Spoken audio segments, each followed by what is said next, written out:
Hello students, we are going to start solving exercise question answers chapter number 7, 8th class science.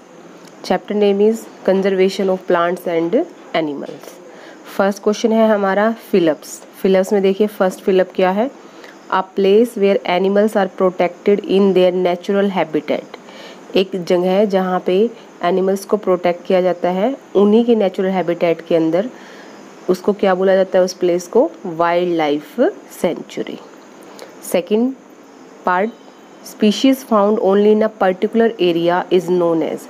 ऐसी species चाहे वो plant की हो, animals की हो, जो किसी एक पर्टिकुलर एरिया के ऊपर मिलती है, उस स्पीशीज को हम क्या बोलते हैं? Endemic species. क्या है इसका answer? Endemic species. Migratory birds fly to far away places because of dash changes.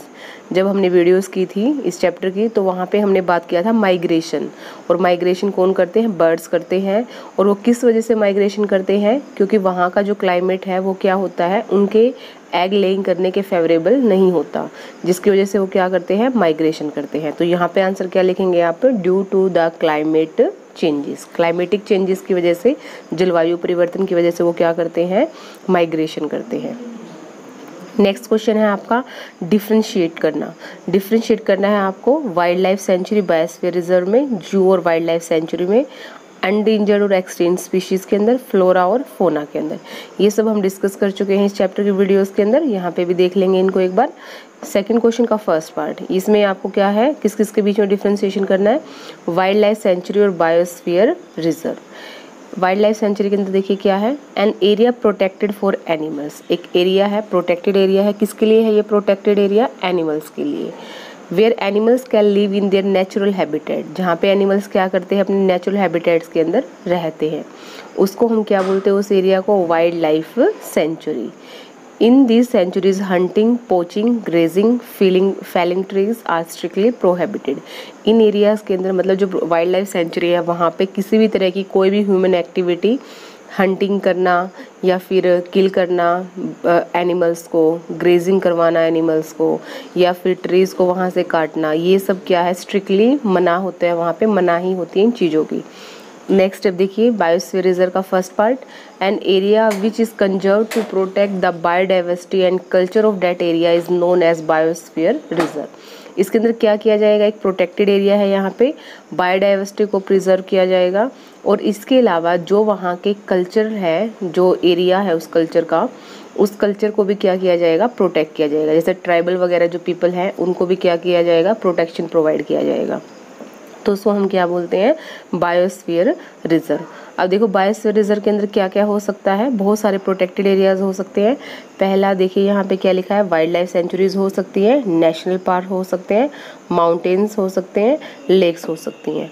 तो ये सब किसके अंदर आएगा? बायोस्फीयर रिजर्व के अंदर. There are about 440 wildlife sanctuary in India. 440 है, लेकिन अभी जो इनके नंबर हैं वो 500 से ऊपर हो चुके हैं. 543 मीन्स 543 के आसपास है हमारा ये.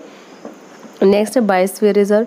इंडिया के अंदर जो बायोस्फीयर रिजर्व है 15 दिखा रखे हैं, लेकिन अभी जो अभी इस टाइम चल रहे हैं हमारे यहाँ पे बायोस्फीयर रिजर्व वो 18-19 के आसपास है. 19 है ये और ये है 543. क्योंकि इनके अंदर क्या करती रहती है? गवर्नमेंट चेंजेस करती रहती है, नए नए वाइल्ड लाइफ सेंचुरीज बनते रहते हैं, बायोस्फीयर रिजर्व नए नए हमारे बनते रहेंगे. तो जो नंबर है वो क्या करते रहते हैं? वेरी करते रहते हैं. Next question, next part second question का, जू और वाइल्ड लाइफ सेंचुरी के अंदर डिफरेंस बताना है. तो जू एक ऐसा प्लेस है जहाँ पे एनिमल्स को रखा जाएगा उनके नेचुरल हैबिटेट्स के अंदर नहीं. कैसे हैबिटेट्स के अंदर? आर्टिफिशियल हैबिटेट्स के अंदर. मतलब ह्यूमन बीइंग उनको जो हैबिटेट प्रोवाइड करवाएगा उसी के अंदर उनको रखा जाएगा. लेकिन वाइल्ड लाइफ सेंचुरीज के अंदर क्या होता है? एनिमल्स को उनके नेचुरल हैबिटेट्स के अंदर रखा जाता है. सेकेंड पॉइंट देखिए, जू के अंदर जो एनिमल्स होते हैं वो प्रोटेक्ट होंगे क्या, और उनको कौन देख पाएगा? पब्लिक व्यू कर पाएगी. मतलब हम जैसे जो लोग हैं वो भी उनको क्या कर पाएंगे? आराम से देख पाएंगे. They are spread in small area. और जो ये एरिया होगा जहाँ पे जू बनाया जाता है वो क्या होगा? एरिया छोटा होगा. लेकिन वाइल्ड लाइफ सेंचुरी के अंदर क्या होगा? एनिमल्स को प्रोटेक्ट किया जाएगा, कंजर्व किया जाएगा इन वेरी लार्ज एरिया. जो इनका एरिया होगा वो क्या होगा? बहुत ही बड़ा होगा. These areas are prohibited for hunting, grazing, felling trees. और ये सब इन एक्टिविटीज़ के लिए ये एरिया क्या होगा? प्रोहिबिट होगा. मतलब इस तरह की कोई भी एक्टिविटी वहाँ पे नहीं की जा सकती है। नेक्स्ट है सी पार्ट, इसके डिस्टिंग्विश करना है हमें अनडेंजर्ड स्पीशीज़ और एक्सटिंक्ट स्पीशीज़। अनडेंजर्ड स्पीशीज़ वो स्पीशीज़ होंगी जो वर्ज ऑफ एक्सटिंक्शन पे, मतलब वो किसकी कगार पे होंगी, एक्सटिंक्शन की कगार पे होंगी। And which are required to protect and conserves are known as endangered species, और जिनको रिक्वायरमेंट होगी किस चीज़ की, प्रोटेक्शन की और उनके कंजर्वेशन की। मतलब अगर इन स्पीशीज़ के ऊपर हम ध्यान नहीं देंगे तो कुछ टाइम के बाद ये विलुप्त हो जाएंगे हमारे अर्थ से। लेकिन एक्सटिंक्ट स्पीशीज़ वो स्पीशीज़ होती है जो हमारे अर्थ पे क्या थी, पहले किसी टाइम पे प्रेजेंट थी, लेकिन उनका क्लाइमेट चेंज होने की वजह से वो अब हमारे अर्थ पे अब अवेलेबल नहीं है, मतलब वो हमारी अर्थ पे एग्जिस्ट नहीं करती है। फॉर एग्जांपल है डायनासोर्स।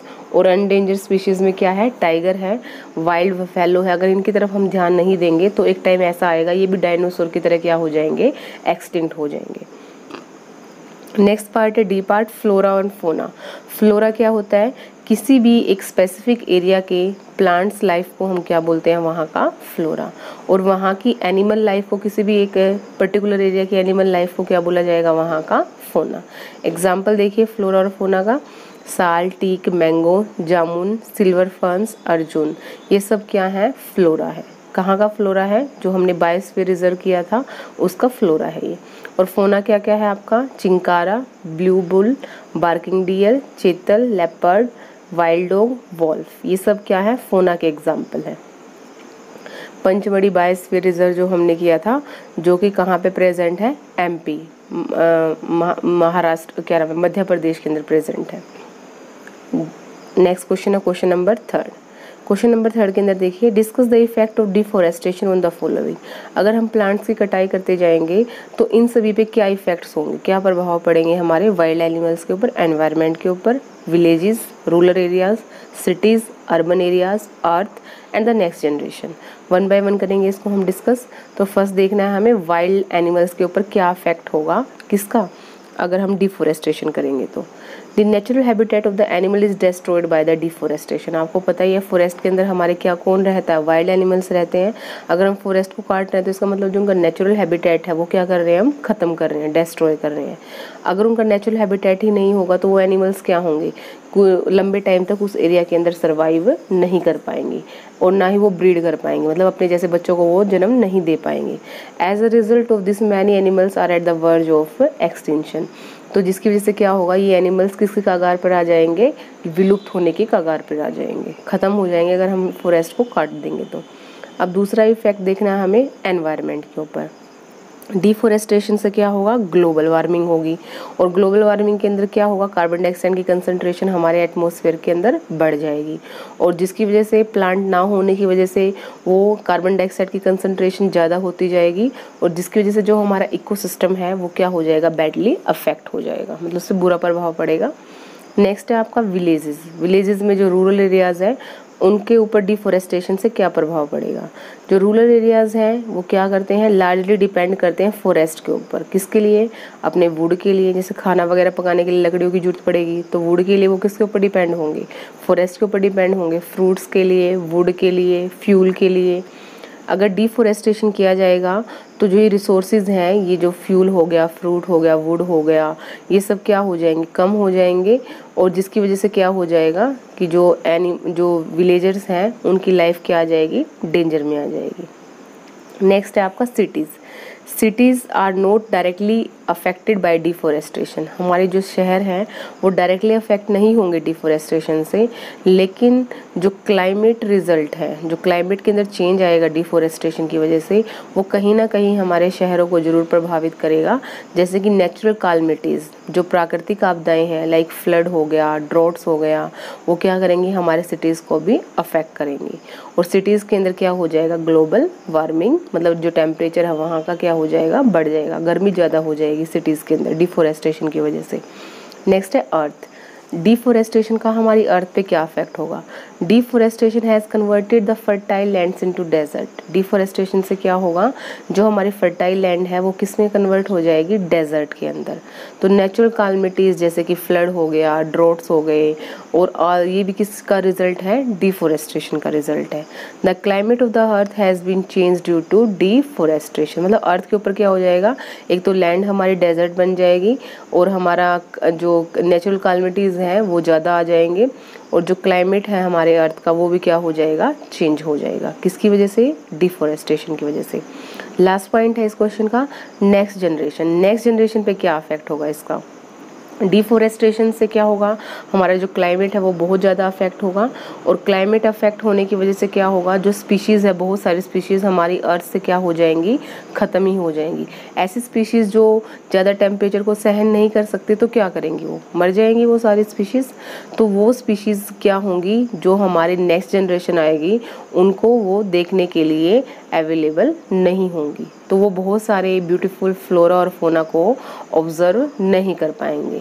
जैसे कि डायनासोर थे, अब हम क्या कर सकते हैं? डायनासोर को देख सकते हैं? नहीं देख सकते, क्योंकि पहले के टाइम में कुछ ऐसा हुआ होगा उनके साथ जिनकी वजह से उनकी स्पीशीज ही क्या हो गई है? पूरी की पूरी खत्म हो गई है।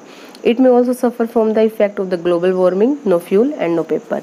और अगर इसी तरह से डिफोरेस्टेशन चलता रहेगा तो ग्लोबल वार्मिंग भी ज़्यादा हो जाएगा, और इसके साथ फ्यूल ख़त्म हो जाएगा अर्थ का, और जो पेपर है वो भी क्या हो जाएंगे? ख़त्म हो जाएंगे। तो ये सब किसका इफेक्ट किया हमने? ये किया है डिफोरेस्टेशन का। विलेजेस के, सिटीज़ के अर्थ पे, नेक्स्ट जनरेशन पे क्या क्या इफेक्ट होगा। Now question number 4। Question number 4 में क्या है देखिए, what will happen if first part we go on cutting trees, second part the habit of animal is disturbed, third part the top layer of the soil is exposed। इन सब पे क्या effect होगा अगर हम क्या करेंगे? ट्रीज काट देंगे, एनिमल का जो हैबिटेट है उसको डिस्टर्ब कर देंगे, और जो मिट्टी के ऊपर की लेयर है उसको हम क्या कर देंगे? एक्सपोज कर देंगे, हटा देंगे। तो क्या क्या हमें देखने को मिलेगा? तो फर्स्ट देखिए, we go on cutting trees. अगर हम ट्रीज को काटते जाएंगे तो क्या होगा? जैसे कि हम ऊपर बात कर चुके हैं फर्स्ट, इससे पहले क्वेश्चन के अंदर, अगर हम ट्रीज को काटते जाएंगे तो रेनफॉल कम होगा, फर्टिलिटी सोइल की डिक्रीज हो जाएगी, नेचुरल कालमिटीज़ के चांसेस बढ़ जाएंगे, जैसे फ्लड वगैरह ज़्यादा आ जाएगी, ड्रोट वगैरह ज़्यादा हो जाएगा। It will also lead to the decrease in water holding capacity of the soil. जो वाटर होल्डिंग कैपेसिटी है, पानी को जो रिटेन रखने की जो क्षमता है हमारी मिट्टी की, वो भी क्या हो जाएगी? कम हो जाएगी। Animals life will also be affected, और जो हमारे लाइफ है, जो एनिमल्स की, जीव जंतुओं की लाइफ है, वो भी क्या होगी? प्रभावित होगी। किसकी वजह से? पेड़ों की कटाई की वजह से। बी पार्ट देखिए, the habitat of an animal is disturb. Habitat मतलब जिस जगह पे हमारा कोई भी एनिमल रहता है वो क्या है? उसका हैबिटेट है। तो हैबिटेट में देखिए क्या है, अगर हैबिटेट को डिस्टर्ब किया जाएगा तो क्या होगा? एनिमल का जो सर्वाइवल है वो डिफ़िकल्ट हो जाएगा अगर हैबिटेट को क्या किया जाए? डिस्टर्ब किया जाए। They will no have any space to live and to breed. उनके लिए क्या होगा? कोई स्पेस कम हो जाएगा रहने के लिए और ब्रीडिंग करने के लिए, मतलब अपना प्रजातियों को जन्म देने के लिए। As a result, they will not survive, and also because of the scarcity of the food, and animals have started wandering in the nearby villages and targeting domestic animals as their prey। अब देखो, अगर उनकी जगह है जहाँ पे वो रह रहे हैं, अगर उसको हमने डिस्टर्ब कर दिया तो वो क्या करेंगे? वहाँ से निकलना शुरू कर देंगे बाहर। जैसे हम जंगलों की कटाई कर रहे हैं तो क्या हो रहा है? तो जो एनिमल्स है जो जंगलों के अंदर रहते हैं वो कहाँ पे आना शुरू कर दिया है? ह्यूमन कम्युनिटीज़ के अंदर आना शुरू कर दिया है, और जिसकी वजह से क्या हो गया है? जो वहाँ पे ह्यूमन कम्युनिटीज़ के जो एनिमल्स हैं उनको उन्होंने एज अ प्रे यूज़ करना शुरू कर दिया, मतलब उनको उन्होंने मारना शुरू कर दिया है। क्योंकि अगर उनके घरों को हम डिस्टर्ब करेंगे तो क्या करेंगे? हमारी तरफ ही बढ़ेंगे ना, फिर जो आसपास का जो एरिया है, जंगलों के आसपास का एरिया, उनकी तरफ एंट्री करना शुरू कर देंगे वो। सी पार्ट देखिए, the top layer of the soil is expose. अगर सोइल की टॉप लेयर को एक्सपोज किया जाएगा तो क्या होगा? ये पानी के साथ बह के चली जाएगी, और जब पानी के साथ टॉप लेयर बह के चली जाएगी तो हमारी जो फर्टाइल लैंड है वो किसके अंदर कन्वर्ट हो जाएगी? डेजर्ट के अंदर कन्वर्ट हो जाएगी, और जिसकी वजह से हमारी क्या होगी? जो सोइल की जो मतलब फर्टिलिटी पावर है वो क्या हो जाएगी? डिक्रीज हो जाएगी, और जो फ्लड के चांसेस है वो क्या हो जाएंगे? इंक्रीज हो जाएंगे। नेक्स्ट क्वेश्चन नंबर 5 आंसर करना है मेन पार्ट्स का। फर्स्ट है, why should we conserve biodiversity. Second है, protected forest are also not completely safe for wild life animals. Why? Some tribals depend on jungle. How? Next, what are the cause and consequences of deforestation, what is red data book, what do you understand by the term migration. तो इन questions को हमें क्या करना है, answer करना है। तो फर्स्ट देखिए, why should we conserve biodiversity, biodiversity को हमें कंजर्व क्यों करना चाहिए, क्यों करना चाहिए, क्योंकि it is very important for all living organism and for the environment. हमारे सभी लिविंग ऑर्गेनिजम्स के लिए, हम सभी के लिए और हमारे एनवायरनमेंट के लिए बायोडाइवर्सिटी को कंजर्व करना क्या है, बहुत ही ज़्यादा जरूरी है। We should conserve biodiversity to save it from become extinct. अगर हम उसको बायोडाइवर्सिटी को कंजर्व नहीं करेंगे तो कुछ टाइम के बाद किसी भी एरिया की बायोडाइवर्सिटी क्या हो जाएगी, एक्सटिंक्ट हो जाएगी, विलुप्त हो जाएगी। नेक्स्ट है बी पार्ट, जो प्रोटेक्टेड एरिया है, फॉरेस्ट वगैरह है, वो कम्प्लीटली सेफ नहीं है वाइल्ड एनिमल्स के लिए। क्यों, इसका आंसर है देखिए, because poachers have found assess in these areas and killing animals. जो पोचर्स होते हैं, जो इलीगल हंटिंग करते हैं, जो शिकारी होते हैं, जो इलीगल शिकार करते हैं, उनको हम बोलते हैं पोचर्स। तो पोचर्स क्या करते हैं इन एरियाज़ के अंदर, प्रोटेक्टेड फॉरेस्ट के अंदर, वहाँ पे वो एनिमल्स को किल कर देंगे।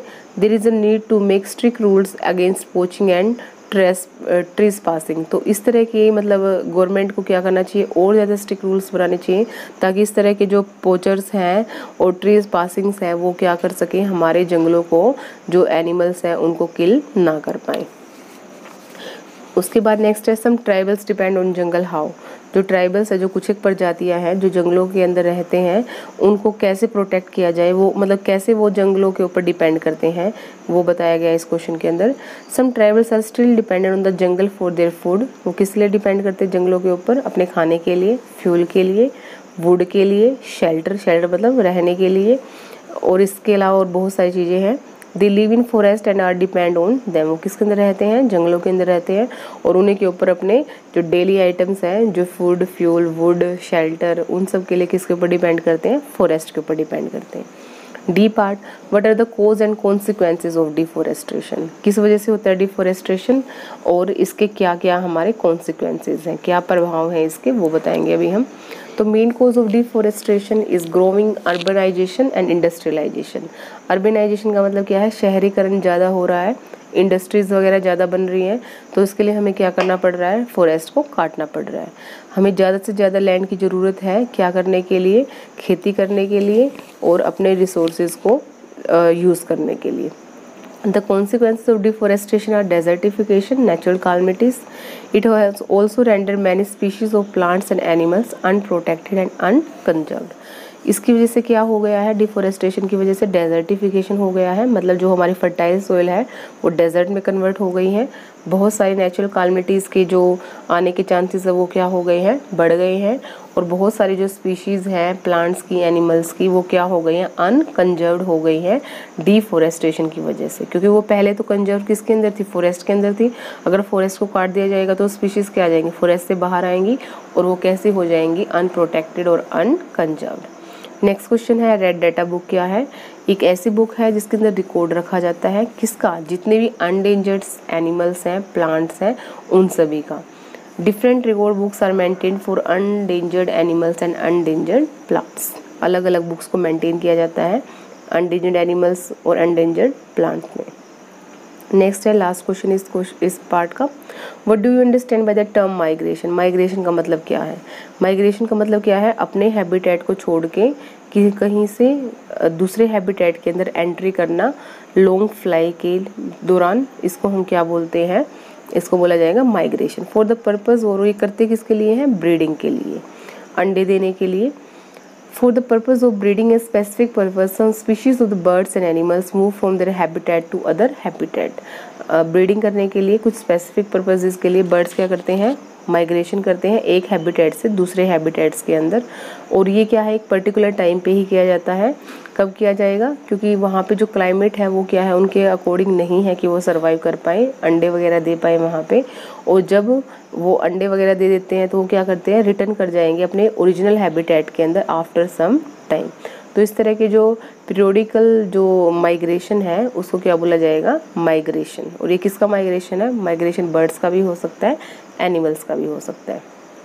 Next question, question number 6, in order to meet the ever increasing demand in factories and for shelter, trees are being continuously cut. Is it justified to cut trees for such projects, discuss and prepare a brief report. इन्होंने बोला है कि जैसे कि factories वगैरह के अंदर demand बढ़ गई है, घरों के रहने के लिए भी हमें किसकी ज़रूरत पड़ती है, प्लांट्स की ज़रूरत पड़ेगी, वुड की ज़रूरत पड़ेगी। तो क्या इसके लिए अगर कंटिन्यू प्लांट्स को काटा जा रहा है, आप इससे जस्टिफाइड है या नहीं है? अपने आंसर को आप एक रिपोर्ट के थ्रू आपको डिस्कस करना है। The ever increasing demand in factories and for shelter, trees are being cut. If we have to retain our green wealth for generation, plantation of more trees is only option. हमारे पास एक ही option बचता है। देखो ये भी factories भी लगानी ज़रूरी है, शेल्टर के लिए भी वुड वगैरह को यूज़ करना ज़रूरी है, लेकिन हमारे पास एक ऑप्शन क्या है कि हम ये सब भी काम कर पाएँ और अपने हमारे प्लांट्स यहाँ से ख़त्म ना हो अर्थ से। तो क्या करना पड़ेगा हमें रिफॉरेस्टेशन करना पड़ेगा, हमें प्लांट्स को उगाना पड़ेगा। Cutting of trees can only be justified when reforestation is done. Cutting of trees को हम जस्टिफाई तभी बोल पाएंगे जब हम क्या करेंगे, उतने ही प्लांट्स को हम दोबारा से प्लांटेशन कर देंगे, उगा देंगे। Reforestation is the restocking of the destroyed forest by planting new trees. Reforestation के अंदर क्या किया जाएगा, जितने भी हमारे फॉरेस्ट डिस्ट्रॉयड हो चुके हैं वहाँ पे न्यू ट्रीज को प्लांट किया जाएगा। जो प्लांट हमें ट्रीज हमें प्लांट करने हैं वो सेम स्पीशीज के होंगे तो ज़्यादा बेटर होगा फॉरेस्ट के लिए। We should plant many trees as we cut. हमें उतने ही प्लांट को दोबारा से उगाना होगा जितने प्लांट्स को हमने कट किया है। Reforestation can takes place naturally also if the land is left undisturb. और रिफॉरेस्टेशन हमारी हेल्थ से भी हो सकता है और नेचुरली भी हो सकता है अगर हम लेफ्ट कर दें, मतलब कुछ टाइम के लिए खेत को खुला छोड़ दें। We have damaged our forest to such an extent that it is difficult to retain the green wealth for our future generation. So it is more important to plant more trees to find out the recycling and restoring our natural wealth. अगर हमें अपनी natural wealth को अगर maintain रखना है, restore रखना है, तो हमें क्या करना पड़ेगा, ज़्यादा से ज़्यादा plants को grow करवाना पड़ेगा ताकि हमारी future generation भी इस green wealth का जो लाभ है वो उठा पाए। Next question number 7. How can you contribute to the maintenance of the green wealth of your locality? Make a list of the action to be taken by you. आपको बताना है कि आप अपने आसपास में जो ग्रीनरी है उसको कैसे मेंटेन रखेंगे, आप क्या स्टेप उठा सकते हैं इसको मेंटेन रखने के लिए। तो वो क्या है, हर एक इंडिविजुअल की रिस्पॉन्सिबिलिटी है कि वो अपने आसपास के जो एरिया है उसके अंदर क्या मेंटेन रखे, ग्रीन वेल्थ। ग्रीन वेल्थ का मतलब है कि चारों तरफ हमें प्लांट नजर आए। We should grow more and more plants in the locality. हमारे जो रहने वाली जगह है वहाँ पे हमें क्या करना चाहिए, ज़्यादा से ज़्यादा प्लांट्स को ग्रो करवाना चाहिए। The resident should work together to conserve the green belt of the locality. जितने भी किसी एरिया के जो रेजिडेंट पीपल्स हैं उनको क्या करना चाहिए, वहाँ की ग्रीन बेल्ट को मेंटेन रखना चाहिए, मतलब वहाँ पे जो ग्रीनरी है उसको मेंटेन रखना चाहिए। Also they should taught be about the consequences of deforestation and global warming. और हमें वहाँ के पर्सनस को किसके बारे में बताना चाहिए कि क्या क्या डिफॉरेस्टेशन के नुकसान हैं, कैसे ग्लोबल वार्मिंग होगा, कैसे हम उससे बच सकते हैं। I plant tree in my locality. अब बताया गया कि आप खुद से क्या करेंगे, आपको खुद से क्या करना है, हमें प्लांट लगाना है अपने लोकेलिटी के अंदर जहाँ पे हम रहते हैं। I also teach small children and increase the slogan one man one tree every year. हम एक जो स्लोगन है उसके थ्रू एनकरेज कर सकते हैं, उत्साहित कर सकते हैं दूसरे पीपल्स को भी प्लांट लगाने के लिए। और वो स्लोगन क्या है, one man one tree every year, कि हर एक आदमी को एक ट्री लगाना है हर साल। So that every resident plants at least one tree in a year and takes care of it. इसलिए हमें क्या करना पड़ेगा, हर एक रेजिडेंट को एक एक प्लांट लगाना पड़ेगा और उसको हमें क्या करना पड़ेगा, उसकी टेक केयर करनी पड़ेगी। Now question number 8, explain how deforestation lead to reduce rainfall. कि जो डिफॉरेस्टेशन होगा उसकी वजह से हमारा जो रेनफॉल है, जो बारिश है वो कम होगी, वो कैसे एक्सप्लेन करेंगे। Plants need carbon dioxide for photosynthesis. Plants को फोटोसिंथेसिस करने के लिए किस चीज़ की ज़रूरत है, कार्बन डाइऑक्साइड की ज़रूरत है। Fever trees would mean that less carbon dioxide will be used up resulting in its increase amount in the atmosphere. अगर हमारे अर्थ पे प्लांट के नंबर कम होते चले गए तो जो कार्बन डाइऑक्साइड है उसकी अमाउंट क्या होती चली जाएगी, एटमोसफेयर के अंदर बढ़ती चली जाएगी। This will lead to the global warming as carbon dioxide trap the heat rays reflected by the earth. और जिसकी वजह से क्या होगा, कार्बन डाइऑक्साइड बढ़ने की वजह से जो कार्बन डाइऑक्साइड है वो क्या करती है, सन की जो हीट रेज है उसको ट्रैप करके रखती है, जिसकी वजह से अर्थ का एटमॉस्फेयर का जो टेम्परेचर क्या होगा, बढ़ जाएगा। और जिसकी वजह से जो हमारी वाटर साइकिल है वो डिस्टर्ब हो जाएगी और मे रिड्यूस रेनफॉल, जो बारिश है वो भी क्या हो जाएगी, कम हो जाएगी। Find out the information about the national park in your state. Identify and show their location on the outline map of the India. इस क्वेश्चन के अंदर आपको क्या करना है, अपने स्टेट के, जैसे आप हरियाणा में है तो हरियाणा के जिस भी स्टेट के अंदर हैं आप, एमपी के अंदर है, महाराष्ट्र के अंदर है, जहाँ पे भी हैं आप, आपको अपने स्टेट के क्या कर बताना है, नेशनल पार्क की इन्फॉर्मेशन को कलेक्ट करना है और उसको मैप के अंदर, आउटलाइन के अंदर आपको शो करना है। जैसे मान लिया फॉर एग्जांपल के लिए अगर हम हरियाणा के अंदर हैं तो हमारे यहाँ पे कितने नेशनल पार्क हैं, 2 नेशनल पार्क है। एक सुल्तानपुर नेशनल पार्क जो कि गुड़गांव के अंदर है, और दूसरा है आपका कालेश्वर नेशनल पार्क, ये है आपका क्या नाम है, पंचकुला के अंदर। तो आपको क्या करना है, यमुनानगर के अंदर, तो आपको क्या करना है, इसको आपको इसके बारे में डिटेल बतानी है अपने स्टेट के नेशनल पार्क्स की, और उसको मैप के अंदर आउटलाइन करना है। नेक्स्ट है आपका question number 10, why should paper be saved, prepare a list of the ways by which you can save paper. हमें पेपर को सेव क्यों करना चाहिए, और हमें लिस्ट बनानी है कि कैसे हम पेपर को सेव कर सकते हैं। Paper is use in our day to day life, daily आप करते ही हो, खुद आप स्टूडेंट है तो आप यूज़ ही करते हैं पेपर्स को daily. 1000 of trees are cut to fulfil the demand of the paper. Paper की डिमांड को पूरा करने के लिए हमें क्या करना पड़ता है, 1000 ऑफ ट्रीज को कट करना पड़ता है। If the trees are being cut for paper there may be one day will be left with no trees. अगर इसी तरह से हमें पेपर की डिमांड को पूरा करने के लिए प्लांट्स को कट करते रहना पड़ा तो हमारा एक दिन ऐसा आएगा कि हमारी अर्थ पे कोई प्लांट हमें नज़र नहीं आएगा। So paper should be saved, should be used intelligently. तो आपको क्या करना पड़ेगा, पेपर को सेव करना है और आपको इंटेलिजेंट वे में पेपर्स को यूज़ करना है। The way by which we can save paper are, कौन कौन से तरीके हम अपना सकते हैं पेपर को सेव करने के लिए। सबसे पहले we should recycle the waste paper, जो भी आपका वेस्ट पेपर है उसको आप रिसाइकिल कर सकते हैं। आपको पता है ना कि एक पेपर को 5 to 6 टाइम रिसाइकिल किया जा सकता है। तो फर्स्ट ऑप्शन क्या है आपके पास, recycling the paper, waste paper. They should no litter paper here and there, हमें पेपर्स को इधर उधर फाड़ के नहीं फेंकना चाहिए। Paper should be send through proper channel for recycling, और जो पेपर्स को हमें भेजना है रिसाइकलिंग के लिए वो एक प्रॉपर चैनल से भेजना पड़ेगा। We should not tear our old books and donate it to the poor children so that they can be reuse those books. आपको पता है बुक्स में भी क्या है, पेपर यूज़ होते हैं, उसको बनाने के लिए भी प्लांट्स को कट करना पड़ता है। तो हमें अपनी पुरानी बुक्स को फाड़ना नहीं है, हमें किसी गरीब बच्चों को डोनेट कर देना है ताकि वो उसको क्या कर सके, रीयूज़ कर सके। We should encourage buying recycled paper products, हमें क्या करना पड़ेगा, अनकरेज करना पड़ेगा और लोगों को बताना पड़ेगा, समझाना पड़ेगा कि हमें रिसाइकलिंग जो पेपर प्रोडक्ट्स है उसको हमें खरीदना चाहिए। We should always taking paper bags from shops, instead we should carry jute bags. हमें क्या करना चाहिए, पेपर बैग्स को शॉप से खरीदना नहीं चाहिए, उनको कैरी नहीं करना चाहिए। इसकी जगह पे आप क्या कर सकते हो, जो जूट है उसके बैग्स आप यूज़ कर सकते हो। क्वेश्चन नंबर 11 लास्ट क्वेश्चन है, ये पजल है, ये complete the word puzzle.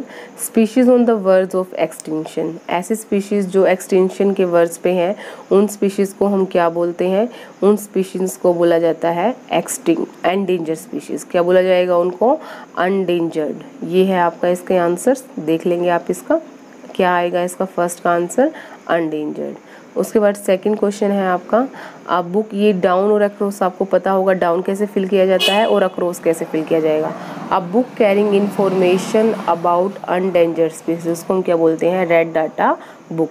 Consequences of deforestation, fifth का आंसर चेक कीजिए क्या है कॉन्सिक्वेंसेज ऑफ डिफॉरेस्टेशन के अंदर, ये है डेजर्ट्स। देखो आपको पता है ना जब डिफॉरेस्टेशन होता है तो फर्टाइल लैंड किस में कन्वर्ट हो जाती है, डेजर्ट में कन्वर्ट हो जाती है। तो इसका आंसर क्या है आपका, डेजर्ट। अक्रॉस में आपको फिल करना है स्पीशीज़ विच हैव वैनिस्ड, ऐसी स्पीशीज़ जो ख़त्म हो चुकी है, जो विलुप्त हो चुकी है उसको हम बोलते हैं एक्सटिंक्ट।